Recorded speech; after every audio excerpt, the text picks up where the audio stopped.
भगवान की जय। श्री मौनी बाबा भगवान की जय। शिवोहम शिवोहम शिवोहम। बारात का स्वागत करने वाले सोने के कलशों में जल, दूध, शरबत और ठंडाई भर भर कर तथा थाल और परातों में अनेक प्रकार के सुंदर और स्वादिष्ट पकवान भर भर कर तथा अनेक प्रकार की भेंट सामग्री, गहने, कपड़े, मड़ियाँ, औरत, घोड़े, हाथी सजाकर लाए हैं।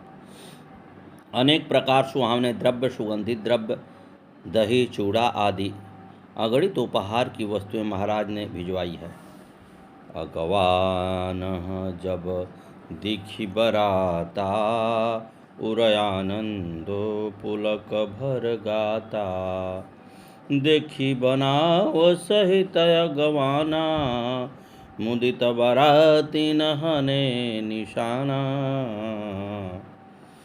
हर कहीं परस पर मिलन हित, कछुक चले बग मेल। जन्वानंद समुद्र दुई, मिलत बिहाई सुबेल। अगवानी करने वालों को जब बारात दिखाई दी तब उनके हृदय में आनंद छा गया और शरीर रोमांच से भर गया। अगवानों को सज धज के साथ देखकर बारातियों ने प्रसन्न होकर नगाड़े बजाए। बाराती तथा अगवानी में से कुछ लोग परस्पर मिलने के लिए हर्ष के मारे बाग छोड़कर सरपट दौड़ चले और ऐसे मिले मानो आनंद के दो समुद्र मर्यादा छोड़कर मिल रहे हों। तदंतर अगवानों ने सभी वस्तुओं को महाराज दशरथ जी के सामने रख दिया। महामना अयोध्या नरेश ने सभी प्रकार की सामग्री प्रसन्न होकर ग्रहण की और वहीं पर याचकों को प्रदान कर दी। महाराज जनक ने बारात के ठहरने का जो जनवासा बनाया था उसकी संपन्नता को देखकर कुबेर भी संकोच में पड़ गए। जानी सिय बारात पुरयाई, कछु निज महिमा प्रगति जनाई। हृदय सुमिरी सब सिद्धि बुलाई, भूप पहनौ करन पठाई। सीता जी ने बारात जनकपुर के आई जानकर अपनी कुछ महिमा प्रकट करके दिखाई। हृदय में स्मरण कर सिद्धियों को बुलाया और उन्हें राजा दशरथ जी की मेहमान नवाजी करने के लिए भेजा। सिद्धि सब सिय आयु सुअकन गई, जहाँ जनवास लिए संपदा सकल सुख, सुरपुर भोग विलास। सीता जी की आज्ञा सुनकर सब सिद्धियां जहाँ बनवास था वहाँ सारी संपदा, सुख और इंद्रपुरी की भोग विलास के लिए हुए गई। सीता जी की इस महिमा को श्री राम जी समझ गए। श्री राम लक्ष्मण ने बारात के आने का जब समाचार सुना तो पिताजी के दर्शनों की लालसा लेकर गुरुजी विश्वामित्र जी के पास संकोच से खड़े हो गए। विश्वामित्र जी मन की बात समझकर दोनों भाइयों को हृदय में लगा लिया। चले जहाँ दशरथ जनवासे, मनोहु सरोवर तक पियासे। बबुलो के जब ही मुनि आवत, सुतन समेत उठे हर की सुख सिंधु महु, चले था हसी लेत। जब राजा दशरथ जी ने पुत्रों सहित मुनि को आते देखा तब वे हर्षित होकर उठे और सुख के समुद्र में था हसी लेते हुए चले। मुनि दंडवत किन्ह महिषा, बार बार पद रज धरि शीशा। कौशिक राव लिए उरलाई, कई आशीष पूछी कुशलाई। पृथ्वीपति दशरथ जी ने मुनि की चरण धूलि को बारंबार सिर पर चढ़ाकर उनको दंडवत प्रणाम किया। विश्वामित्र जी ने राजा को उठाकर हृदय से लगा लिया और आशीर्वाद देकर कुशल पूछी। श्री राम जी और लक्ष्मण लाल ने महाराज दशरथ जी के चरणों में दंडवत प्रणाम किया। महाराज दशरथ जी ने दोनों को अपने हृदय से लगा लिया। तदंतर गुरुदेव वशिष्ठ जी को दंडवत प्रणाम किया तथा ब्राह्मणों से वंदना करके आशीर्वाद प्राप्त किया। भरत शत्रुघ्न दोनों भाइयों ने श्री राम को प्रणाम किया। लखन लाल ने भी प्रसन्न होकर दोनों भाइयों को आलिंगन किया।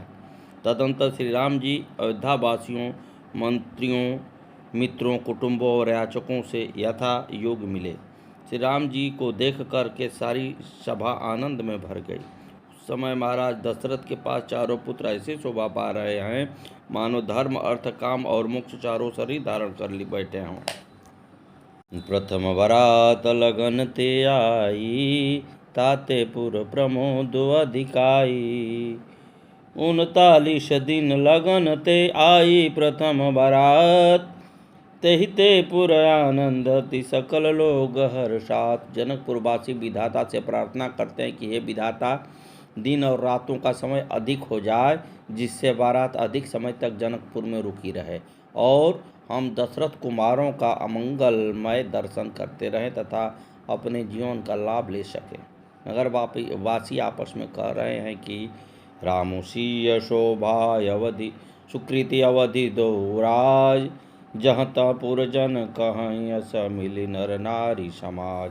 श्री रामचंद्र जी और सीता जी सुंदरता की सीमा है और दोनों राजा पुण्य की सीमा है। जहाँ तहाँ जनकवासी स्त्री पुरुषों के समूह इकट्ठे होकर यही कह रहे हैं। श्री जनक जी के सुकृतों की मूर्ति सीता जी और श्री दशरथ जी महाराज के सुकृतों की मूर्ति श्री राम जी हैं। इन दोनों के सामने शंकर जी की आराधना किसी ने नहीं की है और न किसी ने उनके समान फल ही पाए। हम जनकपुर वासियों के समान कोई भाग्यशाली नहीं है जो हम इनका दर्शन कर रहे हैं। विधाता ने हम पर बड़ा उपकार किया है कि जनक जी प्रेम बस बार बार सीता जी को बुला करेंगे और हम इनके दर्शन करके धन्य हुआ करेंगे। जनकपुर की स्त्रियां कह रही हैं कि जैसे राम लखन की जोड़ी है, ऐसे ही दो कुमार महाराज दशरथ के साथ हैं। भरत राम के समान और शत्रुघ्न लखन के समान ही सुंदर लगते हैं। उनकी उपमा के योग्य तीनों लोक में नहीं है। उपमान को कह दास तुलसी, कतहु कवि को विद कहे।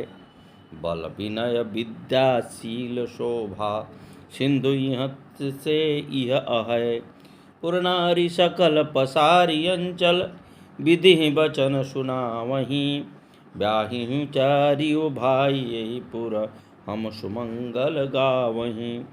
दास तुलसीदास जी कहते हैं कि सद्गुरुदेव भगवान की जय। इनकी उपमा कहीं कोई नहीं है।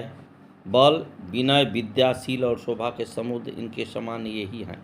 जनकपुर की सब स्त्रियां आंचल फैलाकर विधाता को यह वचन विनती सुनाती हैं कि चारों भाइयों का विवाह इसी नगर में हो और हम सब सुंदर मंगल गावें। सीता जी के स्वयंवर में जो सज्जन राजा लोग आए थे, उन्होंने भी कुछ समय तक आनंद का लाभ लिया और फिर अपने अपने स्थान को चले गए। समय बीतता गया। जब मंगल मूल लगन दिन आवा, हिमृतो अगहनु मासु सुहावा। ग्रह तिथि नखतु जोग बर बारो, लगन शोधि विधि किन्ह विचारो। मंगलों का मूल लग्न का दिन आ गया। हेमंत ऋतु और सुहावना अगहन का महीना था। ग्रह तिथि नक्षत्र योग और वार श्रेष्ठ थे। लग्न मुहूर्त शोध कर ब्रह्मा जी ने विचार किया। उस लग्न पत्रिका को नारद जी के द्वारा महाराज जनक के यहाँ भेज दिया। जनक जी के ज्योतिषियों ने वही लगन गणना कर रखी थी। धेनु धुरि वेला विमल सकल सुमंगल मूल, विप्र कहूँ विदेह सन जाने सगुन अनुकूल। हे विदेहराज जी, आप श्री दशरथ जी के साथ बारात को शीघ्र से यहाँ जनवासे में बुलवाइए। महाराज जनक जी ने अपने पुरोहित सदानंद जी को मंत्रियों सहित महाराज दशरथ जी के पास मंगल द्रव्य लेकर भेजा और महाराज दशरथ जी से कहा, आप बारात के साथ जनवासे में पधारें। उनके वैभव को देखकर शिव जी, ब्रह्मा जी आदि देवता दशरथ जी के भाग्य की सराहना करने लगे। सभी देवगण पुलकित होकर पुष्पों की वर्षा करते हुए विमानों पर चढ़ कर के श्री रामचंद्र जी का विवाह देखने जनकपुर में आए और जनकपुर की शोभा को देखकर आश्चर्य में पड़ गए। विचित्र मंडप, सुंदर रूप के भंडार, स्त्रियां, पुरुष, अलौकिक रचना तथा नगर के सुंदर भवनों को देखकर ब्रह्मा जी भी आश्चर्य में पड़ गए कि मेरी रचना तो यहाँ कोई नहीं है। यहाँ सभी देवता ऐसे ही श्रीहीन हैं जैसे सूर्य के सामने तारे तेजहीन हो जाते हैं। सद्गुरुदेव भगवान की जय। शिव समझाई देव सब जानी अचरज भुलाओ, हृदय विचारो धीर धरि सिय रघुबीर बियाओ। इस प्रकार से शंकर जी ने सब देवताओं को समझाया। महाराज दशरथ जी संतों की मंडली के साथ, ब्राह्मणों के साथ प्रसन्न मन से जनवासे के लिए आते देख सभी देवगण अत्यंत हर्षित हो गए। श्री राम जी की शोभा नख से शिखा तक को देखकर शिव पार्वती का शरीर पुलकित हो गया। श्री राम जी का मुख मयूर के कंठ जैसी कांति वाला श्याम शरीर है। शरद ऋतु की पूर्णिमा के चाँद जैसा मुँह है। मनोहर नेत्र नवीन कमल के लजाने वाले हैं तथा उनकी सुंदरता अलौकिक। उनके साथ उनके सभी भाई अपने अपने घोड़ों को नचाते हुए चल रहे हैं। उनकी जेहि तुरंग पर राम विराजे, गति बिलो की खगनाय कुलाजे। जय बार बाजी राम सवारा, तहि शारदौ न बरन पारा। शंकर राम रूपय अनुरागे, नयन पंचदश अति प्रिय लागे। लक्ष्मी नारायण भी बड़े प्रसन्न हो रहे हैं। ब्रह्मा जी अपने 8 नेत्रों से शोभा देखकर सोचते हैं, अधिक नेत्र होते तो श्री राम जी की सुंदर छवि को देख करके अधिक आनंद अनुभूति होती। स्वामी कार्तिकेय अपने 12 नेत्रों से श्री राम जी की अलौकिक शोभा को देखकर तथा इंद्र अपने 1000 नेत्रों से देखकर अपना सौभाग्य मान रहे हैं। अति हरखुराज समाज दुई दिशु दुंदुभि, बजहि खनि बरखहि सुमन सुर हरखि कहि जय जयति जय रघुकुल मनि। एहि भांति जानि बरात आवत, बाजने बहु बाजहि। रानी सुवासिनी बोली परिछनि, हेतु मंगल साजहि। दोनों ओर से राज समाज में अत्यंत हर्ष और बड़े जोर से नगाड़े बज रहे हैं। देवता प्रसन्न होकर और रघुकुलमणि श्री राम जी की जय जय हो कहकर फूल बरसा रहे हैं। इस प्रकार बारात को आती हुई देख जानकर बहुत प्रकार के बाजे बजने लगे और रानी सुहागिनी स्त्रियों को बुलाकर परछन के लिए मंगल द्रव्य सजाने लगी। सभी सुहागिन आरती सजा करके परछन करने चली। उनके साथ सच्ची, रमा, शारदा और भवानी जनकपुर में कपट रूप से स्त्री में ही मिलकर अत्यंत प्रसन्नता का अनुभव कर रही हैं। सीता जी की माता जी को श्री राम को वर वेश देखकर जो प्रसन्नता हुई उसे हजारों सरस्वती और शेष जी भी 100 कल्पों में वर्णन नहीं कर सकते। वेद रीति और कुरीति के अनुसार सुनयना रानी ने सभी व्यवहार किए। पंचशबद धुनि मंगल काना, पट पावड़े परहि विधि नाना। करियारती अरघु 3 दिन्हा, राम गण मनु मंडप तव किन्हा। पंच शब्द तंत्र, ताल, झांझ, नगारा और तुरही, इन 5 प्रकार के बाजों के शब्द। पंच ध्वनि, वेद ध्वनि, बांदी ध्वनि, जय ध्वनि, शंख ध्वनि और हुलूक ध्वनि और मंगल गान हो रहे हैं। नाना प्रकार के वस्त्रों के पावड़े पड़ रहे हैं। उन्होंने रानी ने आरती करके अर्घ दिया। तब श्री राम जी ने मंडप में गमन किया। दशरथ जी अपनी मंडली सहित विराजमान हुए। उनके वैभव को देख करके लोकपाल भी लजा गए। देवता समय समय पर पुष्पों की वर्षा कर रहे हैं। आकाश और नगर में इतना शोर हो रहा है कि कोई अपनी पराई नहीं सुन पा रहा है। यही विधि राम मंडप ही आए, अरघु देह आसन बैठाए। नाव बारी भट नट राम निछावरी पाई, मुदिता शीस नाई सिर हरखुन हृदय समाई। नाई, बारी, भट्ट और नट श्री रामचंद्र जी की न्यौछावर पाकर आनंदित होकर सिर नवाकर आशीष देते हुए उनके हृदय में सहर्ष समाता नहीं है। अलौकिक और वैदिक रीतियों का निर्वहन करके श्री जनक जी और महाराज दशरथ जी आपस में मिलकर आनंद विभोर हो रहे हैं। महाराज जनक जी ने श्री वशिष्ठ जी, श्री विश्वामित्र जी और महाराज दशरथ जी सहित सभी बारातियों के चरण बंदन कर विधि विधान से पूजा की।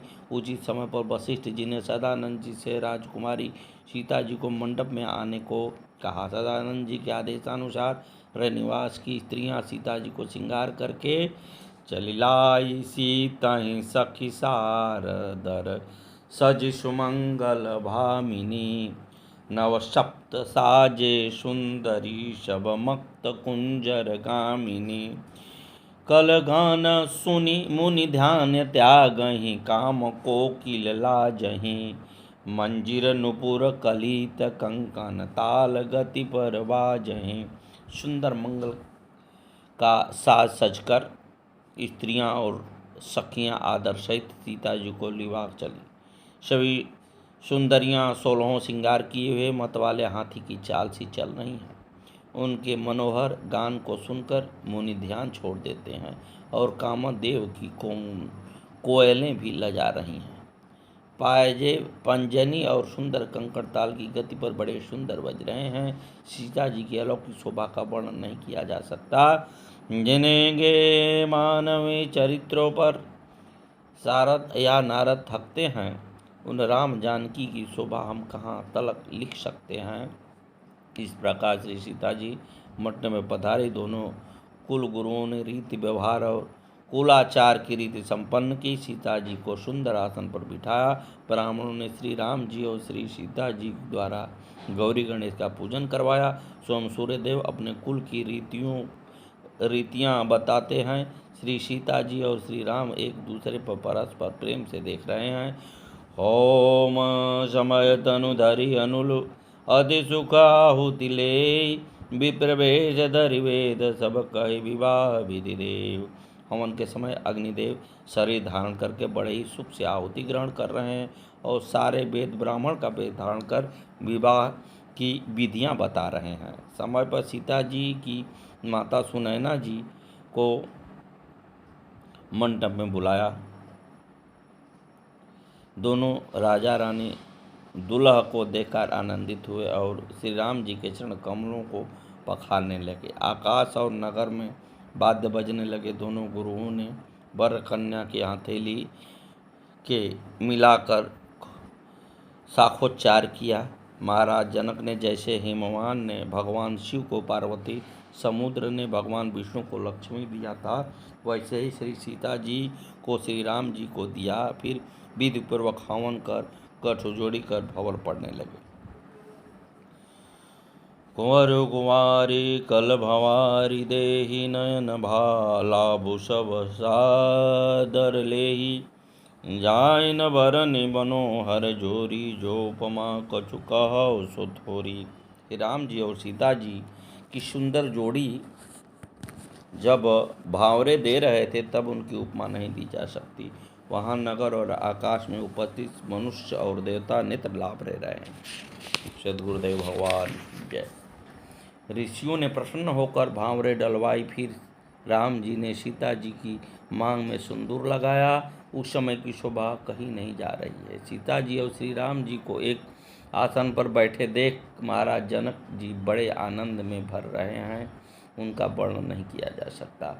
तब जनक पाई वशिष्ठ आय सुब्याह साज सवारी के मांडवी श्रुति कीरत उर्मिला कुंवरी लाई हाकारी के।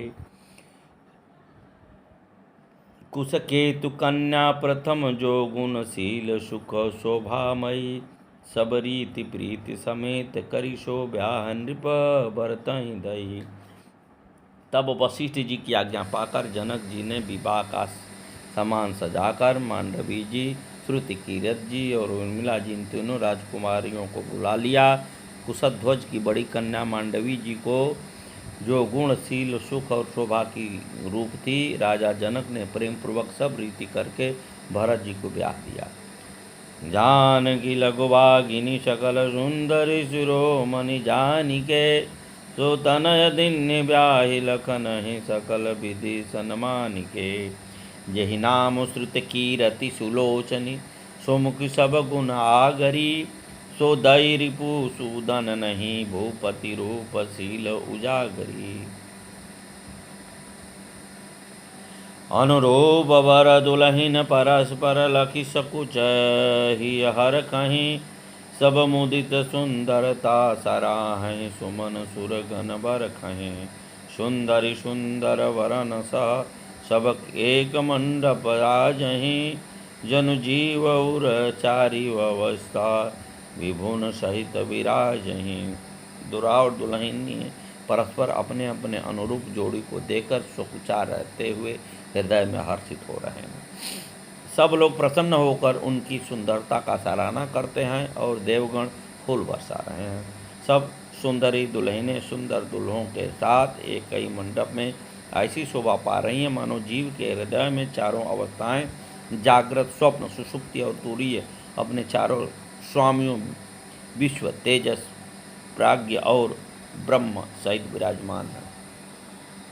रचना मंडप की देख देख थक गए नृपाल अयोध्या के, मिथिलेश्वर के सत्कारों से छक गए नृपाल अयोध्या के। दृष्टांग में निर्जितांग विग्रांग, दृष्टांग में पूजितं कुलम, राघवंश संबंधात वीर श्रेष्ठ महाबले। देवांगनाएं और नगर की सुहागिन स्त्रियां मंगल गान करती हुई दुल्हा सरकार को देखकर तिनका तोड़ती हैं, उनकी बलैया लेती हैं, वस्त्राभूषण और मणियों से निछावर कर रही हैं, आरती उतार रही हैं। फिर उनको कोहबर तक सीता जी की सहेलियों द्वारा दरवाज़ा रोककर खड़ी होकर द्वार रुकाई मांगने लगी। इस तरह से अनेक हास प्रयास और कुल रीतियों को संपन्न करके श्री राघवेंद्र सरकार भाइयों तथा बंधुओं के साथ जनवासे में गए। वहाँ इन सब के साथ जो हर्ष महाराज दशरथ जी को हो रहा है उसकी उपमा नहीं दी जा सकती। तदंतर महाराज जनक जी ने अनेक प्रकार की रसोई बनवाई। जानकी जी ने सभी बारातियों को बुला लिया। सद्गुरुदेव भगवान की जय। हरिओम सर। सादर सबके पाय पधारे, जता जोग पीठन बैठारे।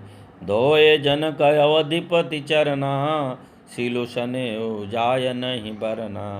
फिर श्री राम जी तथा सभी भाइयों के चरणों को दया, सभी बारातियों को सुंदर आसन देकर भोजन करने के लिए बिठाया तथा सभी परोसने वालों को बुलाया। सभी के पत्तल परोसने लगे। सुपोधन सुरभि सरपि सुंदर स्वादु पुनीत, छन महु सबके पुरुषिगे चतुर सुवार विनीत। चतुर और विनीत रसोइये सुंदर, स्वादिष्ट और पवित्र दाल भात का और गाय का सुगंधित घी क्षण भर में सबके सामने परोस दिया। कंचन कवल करी जेवन लगे, गारी गान सुनियति अनुरागे। भांति अनेक परे पकवाने, सुधा सरसि नहीं जाहि बखाने। सब लोग पंचकौर करके अर्थात प्राणायाम स्वाहा, अपानाय स्वाहा, व्यानाय स्वाहा, उदानाय स्वाहा, समानाय स्वाहा, इन मंत्रों का उच्चारण करते हुए पहले 5 ग्रास लेकर भोजन करने लगे। गाली का गान सुन करके अत्यंत प्रेम मग्न हो गए। अनेक प्रकार के स्वादिष्ट पकवान परोसे गए जिनका बखान नहीं किया जा सकता। सारी भांति भोजन विधि, गए एक विधि वर्णन जाई। 4 प्रकार के भोजन हैं भाई। तर्ब्य, चौष्य, लोह, पेय। इनमें से एक एक प्रकार के भोजन की अनेक तरह के पदार्थ बनवाए गए हैं। सरस रुचिर व्यंजन बहुजाति, एक एक रस अगणित भांति। जेवत देहि मधुर धुनि गारी, लय लय नाम पुरुष अरु नारी। सद्गुरुदेव भगवान की जय। श्री मौनी राम भगवान नमो नमः। सद्गुरुवे नमः। सद्गुरुवे नमः। सद्गुरुवे नमः। सद्गुरुवे नमः। सद्गुरुवे नमः। सद्गुरु। देवान पूजे जनक, दशरथ सहित समाज। जनवासे गवने मुदित सकल, भूप सिरताज। फिर पान देकर जनक जी ने समाज सहित दशरथ जी को पूजा की। सब राजाओं के शिरोमणि चक्रवर्ती श्री दशरथ सिंह प्रसन्न होकर जनवासी में चले गए। श्री राम जी को और पुत्रों को देखकर बड़े आनंदित हो रहे हैं। राम का नाम, राम को नाम सदा सुमिरी, और राम के नाम की है प्रभुताई। भूखे पै राम अधाए पै राम, ओ रोटे में राम ही करत सहाई। अमीरी में राम, गरीबी में राम, राम कहो जाने संपत्ति पाई। कहे राजा राम करो बिनती, श्री राम कहाँ तुम्हें राम दुहाई। नित नूतन मंगल पुरमाही, निमिष सरसी दिन जामिनी जाही। पढ़े भोर भूपध्याय मन जागे, आचक गुण गण गावन लागे। देखि कुंवर बर बंधु समेता, किमि कहि जात मोह दुमन जेता। प्रात क्रिया करिगे गुरु पाही, महाप्रमोद प्रेम मन माही। गुरुदेव वशिष्ठ जी की श्री चरणों में महाराज दशरथ जी ने कहा, है गुरुदेव, यह सब आपके आशीर्वाद का फल है। बहुत समय बीतने के बाद भी बारातियों का भोजन और वस्त्र आदि से नित्य नया नया आदर हो रहा है। एक दिन विश्वामित्र जी और सदानंद जी ने जाकर के महाराज जनक जी से समझा कर कहा कि यद्यपि आप दशरथ जी से स्नेह नहीं छोड़ सकते, फिर भी उनको अयोध्या जाने की आज्ञा दीजिए। महाराज जनक जी ने उनसे बहुत अच्छा कहकर अपना मस्तक नवाया तथा निवास में सूचना भेज दी। अवधनाथ चाहत चलन, भीतर करौ जनाव। भय प्रेम बस सचिव सुन, विप्र सभा सदराव। जनकपुर के सभी नागरिक बारात को जाना सुनकर ऐसे उदास हो गए जैसे शाम का समय कमल सकुचा जाता है। महाराज जनक जी ने महारानी सुनैना से सभी पुत्रियों को तैयार करने को कहा। जहाँ जहाँ बाराती रुके हुए थे वहाँ पर अनेक तरह के पकवान, मेवा और अनेक प्रकार की भोजन सामग्री भेज दी, और हजारों पलंग, 1,00,000 घोड़े, 25,000 रथ, सब प्रकार से सजे हुए 10,000 सजे हुए हाथी, अनेक भैंस, गाय और गाड़ियाँ भर भर कर वस्त्र, रथ इत्यादि महाराज दशरथ जी को दहेज में दान कर दी। सद्गुरुदेव भगवान की। उस समय विदेह राज जनक ने अपनी कन्या के निमित्त दहेज में बहुत अधिक धन दिया।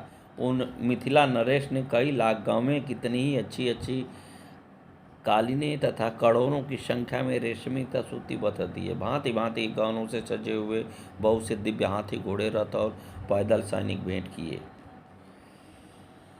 दाय जयमित न सकिय कहे, दिन विदेहु बहोर। जो अवलोकत लोकपति, लोक संपदा थोरी।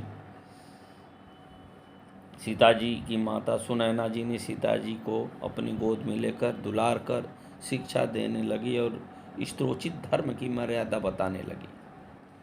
सद्गुरुदेव भगवान की जय। श्री मौनी बाबा भगवान की जय। महारानी सुनैना ने सभी राजकुमारियों की स्त्री धर्मोचित शिक्षा दी और बार बार उनसे मिलती हैं और विधाता से कहती हैं कि हे विधाता, आपने अपनी सृष्टि में स्त्री जाति को क्यों बनाया? क्योंकि माता पिता बड़े लाचाव से जिसका पालन पोषण करते हैं, एक दिन विवाह होने पर हमेशा के लिए वह दूसरे पति के हाथ में देना पड़ता है। श्री राम जी अपने भाइयों के साथ विदा कराने के लिए महाराज जनक जी के महल के लिए चले। रास्ते में नगरवासी उनका दर्शन करके आनंदित हो रहे हैं।